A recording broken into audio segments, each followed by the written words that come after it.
Hello friends, कैसे हैं आप सब। चलिए आज हम लोग जो है फिर शुरू करते हैं संविधान की जो हम लोग की आखिरी कड़ी छूट रही थी उसी के बारे में। एक लंबे समय के बाद हम जो है फिर आपके सामने आए हैं, चूंकि तबीयत सही नहीं था। तो हम लोग स्टार्ट करते हैं भारत शासन अधिनियम 1935। आज हम लोग पढ़ेंगे। इससे पहले हम आपको बता दें कि हम इसके बैकग्राउंड के बारे में बात कर चुके हैं, और ये अगर आप नहीं देखे हैं तो इस वीडियो के डिस्क्रिप्शन में लिंक दिया होगा, उसमें जाके आप देख लीजिएगा। ठीक है, तो स्टार्ट करते हैं हम लोग। आज हम लोग को पढ़ना है भारत शासन अधिनियम। भारत शासन अधिनियम 1935। और आपको पता होगा कि ये जो है अधिनियम या फिर एक्ट या चार्टर जो भी हम लोग पढ़ रहे थे अभी तक, उस क्रम में ये अंतिम है। ठीक, इसके बाद हम लोग जो है पढ़ेंगे निम्नलिखितों का जो भी घोषणा हुआ था वो, फिर उसके बाद क्रिप्स और कैबिनेट मिशन। उसके बाद तुरंत जो है मतलब एक या दूसरे वीडियो में हम स्टार्ट हो जाएगा हम लोग का पॉलिटी जो मेन होता है। ठीक है, तो चलिए स्टार्ट करते हैं। इसकी बैकग्राउंड हमने ऑलरेडी पढ़ा चुका है, तो हम इसमें बात करते हैं कि क्या क्या चीजें थी। तो भारत शासन अधिनियम 1935 में सबसे पहले आप जानेंगे कि 321 धाराएं शामिल की गई थी। फैक्चुअल डेटा है, याद रखिएगा। 321 धाराएं शामिल की गई थी, 14 भाग थे और 10 अनुसूचियां थी। 10 अनुसूचियां थी। ठीक है, तो अब हम लोग जो है इसके बाद अगर बात करें तो इतना चीज आप ध्यान रखें। अभी हम लोग के पॉलिटी में भी देखेंगे तो कुछ इसी टाइप से आएगा, धाराएं की जगह अनुच्छेद नाम दिए जाएंगे। चलिए तो अब बात करें कि इसमें था क्या क्या। वैसे तो बहुत इंपॉर्टेंट जो है 3-4 ही बातें एकदम इंपॉर्टेंट है जो आपको हमेशा याद रखनी है। पहला पॉइंट, जो 1919 के अधिनियम के तहत जो प्रांतों में द्वैध शासन स्थापित किए गए थे वो यहां से हटा दिए गए इसी अधिनियम के द्वारा, और वो उसको जो है केंद्र में स्थापित करने की बात कही गई। ठीक, तो पहला पॉइंट तो था कि प्रांत से जो है वो द्वैध शासन का उन्मूलन करना।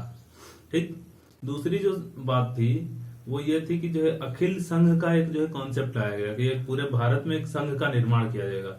ये निर्माण कैसे होगा, तो इसका निर्माण जो है एक संघ यानी कि यूनियन बना के होगा, जिसमें जो है मुख्य रूप से 2 लोग शामिल होंगे। पहला ब्रिटिश प्रांत के जितने जो है हिस्से हैं वो, और दूसरा देसी रियासत। ये दोनों मिलकर एक भारत संघ बनाएंगे।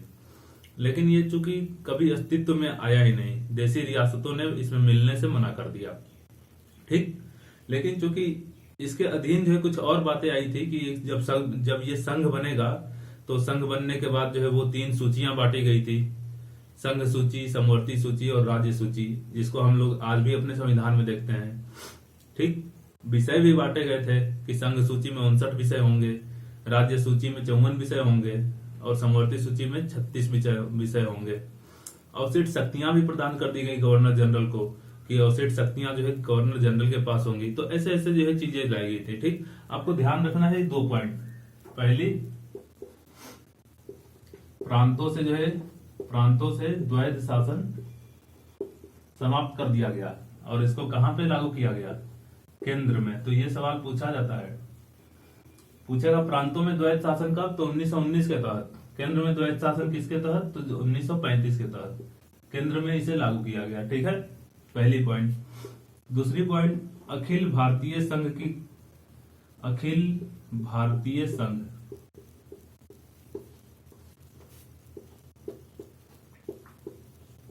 अखिल भारतीय संघ का संकल्पना लाया गया। इस संघ में कौन शामिल होना था, 2 लोग हमने बताया। एक ब्रिटिश प्रांत जो भी था, ब्रिटिश प्रांत, और दूसरा हमने अभी बताया आपको कि पहला तो ब्रिटिश प्रांत हो गया, और दूसरा जो शामिल होना था इसमें वो था देसी रियासत। चूंकि देसी रियासत इसमें भाग लेने से मना कर दी, मतलब ये संघ बनाने के लिए मना कर दिए, तब इसको जो है संकल्पना ही इसी समाप्त हो गई। लेकिन इसी के तहत ये भी लाया गया था कि यदि संघ बनेगा तो इसमें तीन सूचियां होंगी, शक्ति का विभाजन किया जाएगा। 3 सूची होंगी जो अभी वर्तमान में जैसे हमको देखने को मिलती है, संघ सूची, दूसरी राज्य सूची, तीसरी समवर्ती सूची। संघ में 59 विषय थे, राज्य में 54 विषय थे और इसमें 36 विषय। क्लियर है?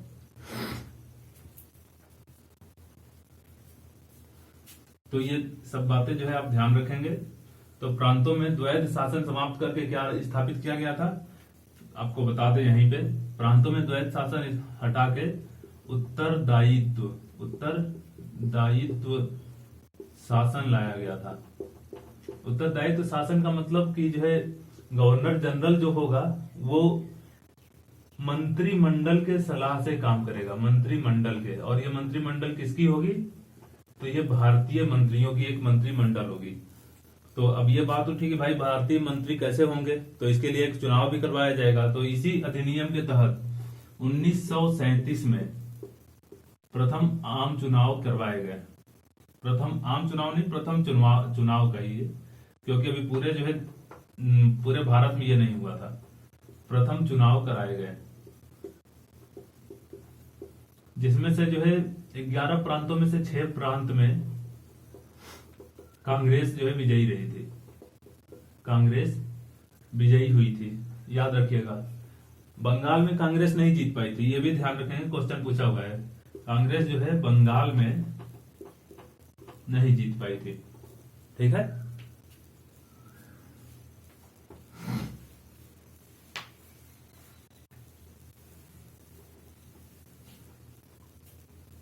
अब इसके बाद अगर हम बात करें तो अवशिष्ट शक्तियां वाली जो है बातें हमने आपको बता दिया। केंद्र ये हो गया। अब देखिए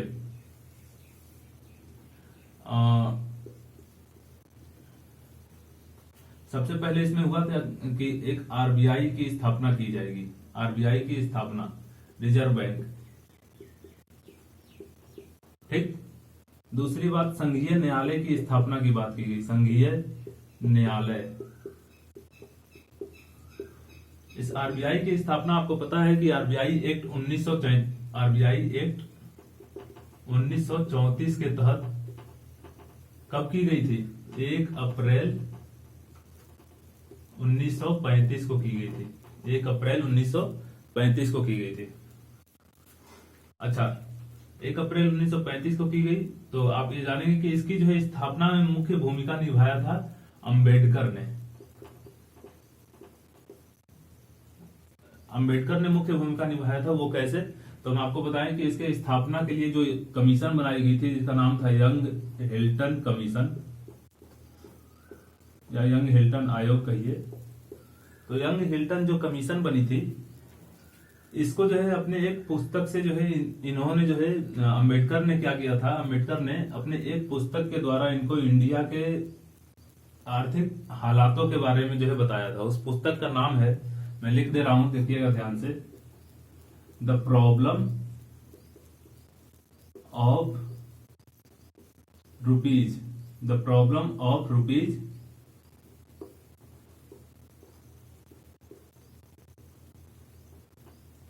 its origin and it's solution.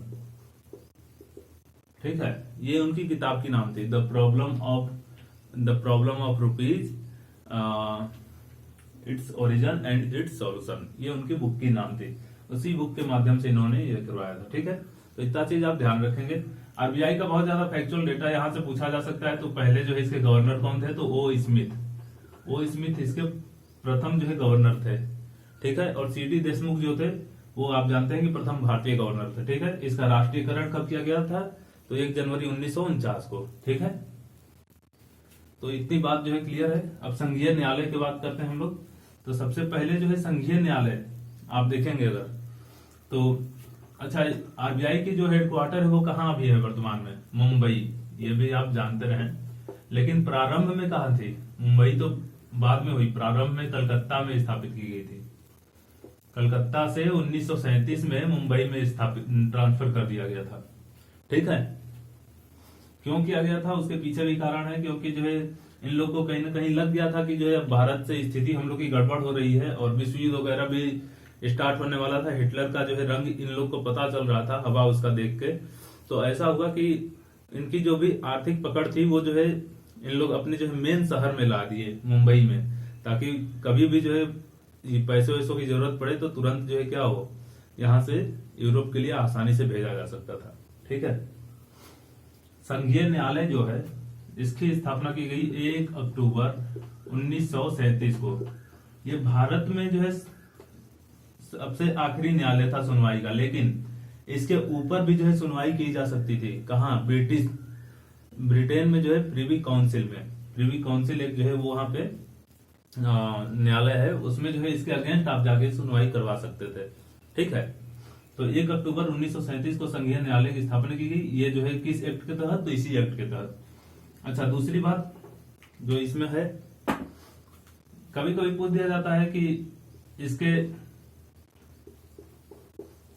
प्रथम चीफ जस्टिस कौन थे, इसके प्रथम चीफ जस्टिस कौन थे? तो इसका नाम था मॉरिस ग्वेयर। और प्रथम भारतीय तो आपको पता होगा, प्रथम भारतीय जो मुख्य न्यायाधीश थे वो कौन थे? तो आपको पता होगा, सरोज होमी कपाड़िया। सरोज होमी कपाड़िया। सरोज होमी कपाड़िया। क्लियर है इतना बात?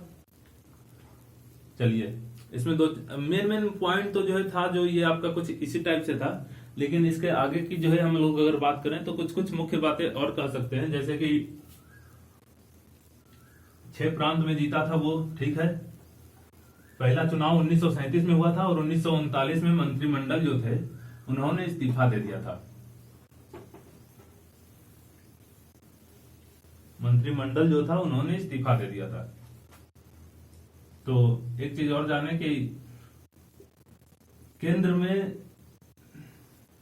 केंद्र का तो बता चुका हूं, प्रांतों में 11 प्रांत जो था उसमें से 6 में द्विसदन व्यवस्था की द्विसदनीय व्यवस्था लाई गई। द्विसदनीय व्यवस्था को जो है लाया गया था। यानी द्विसदन का मतलब इसमें अगर आज के संदर्भ में देखें, जहां विधान परिषद और विधानसभा दोनों होती है, उस परिप्रेक्ष्य में हम बोल रहे हैं कि द्विसदनीय व्यवस्था लाई गई थी। ये 6 प्रांत कौन कौन से थे? तो एक हो जाएगा बंगाल, एक बिहार, बॉम्बे, 3 बी वाले हो गए, चौथा असम। ठीक है। 5वां जो था वो था बंगाल तो हो गया। संयुक्त प्रांत, चलिए लिख देते हैं यहाँ, मद्रास और संयुक्त प्रांत, जिसको हम लोग आज का यूपी कहते हैं। ठीक है। इन 6 प्रांतों में जो है द्विसदनीय व्यवस्था जो है स्थापित की गई थी। उसके बाद अगर जो है हम जो है बात करें कि और क्या हुआ था, तो जो है जो भारत सचिव के जो परिषद होती थी लंदन में, उसको समाप्त कर दिया गया और वहां पे केवल एक सलाहकारी जो है बोर्ड की स्थापना की गई। एक सलाहकारी बोर्ड की स्थापना, बस।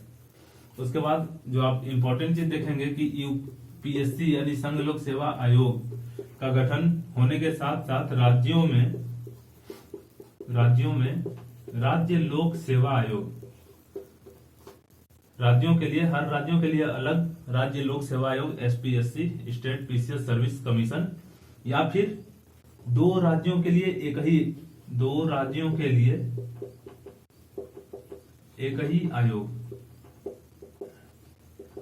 की व्यवस्था जो है इससे की गई थी। ठीक है। और आप जानते हैं कि भारत को बर्मा यानी कि जो म्यांमार वर्तमान का है, बर्मा से अलग कर दिया गया। अंग्रेजों ने ही बर्मा को भारत में मिलाया था और फिर बाद में इन्होंने 1937 में जो है क्या किया, भारत को बर्मा से अलग कर दिया गया 1935 के एक्ट के तहत। ठीक है। इतना चीज आपको ध्यान होगा। और तो मेरे हिसाब से जो है कुछ छूट नहीं रहा है। अवसेट शक्ति बता दिया मैंने, सारी चीज हो गया। मुख्य पॉइंट तो यही है। यहां से सबसे ज्यादा इंपॉर्टेंट क्वेश्चन ये बनता है, प्रांतों में द्वैध शासन किससे हटाया गया और केंद्रों में किससे लगाया गया? अखिल भारतीय संघ की कल्पना किससे हुई थी? आरबीआई का स्थापना किस अधिनियम के तहत हुआ था, और उसके बाद जो है ये भी पूछ लिया जाता है कि संघीय न्यायालय की स्थापना जो है किस अधिनियम के तहत हुई थी। तो कुछ इस टाइप से ये सब जो है क्वेश्चन पूछे जाते हैं, ठीक है। बस कोई वो नहीं है।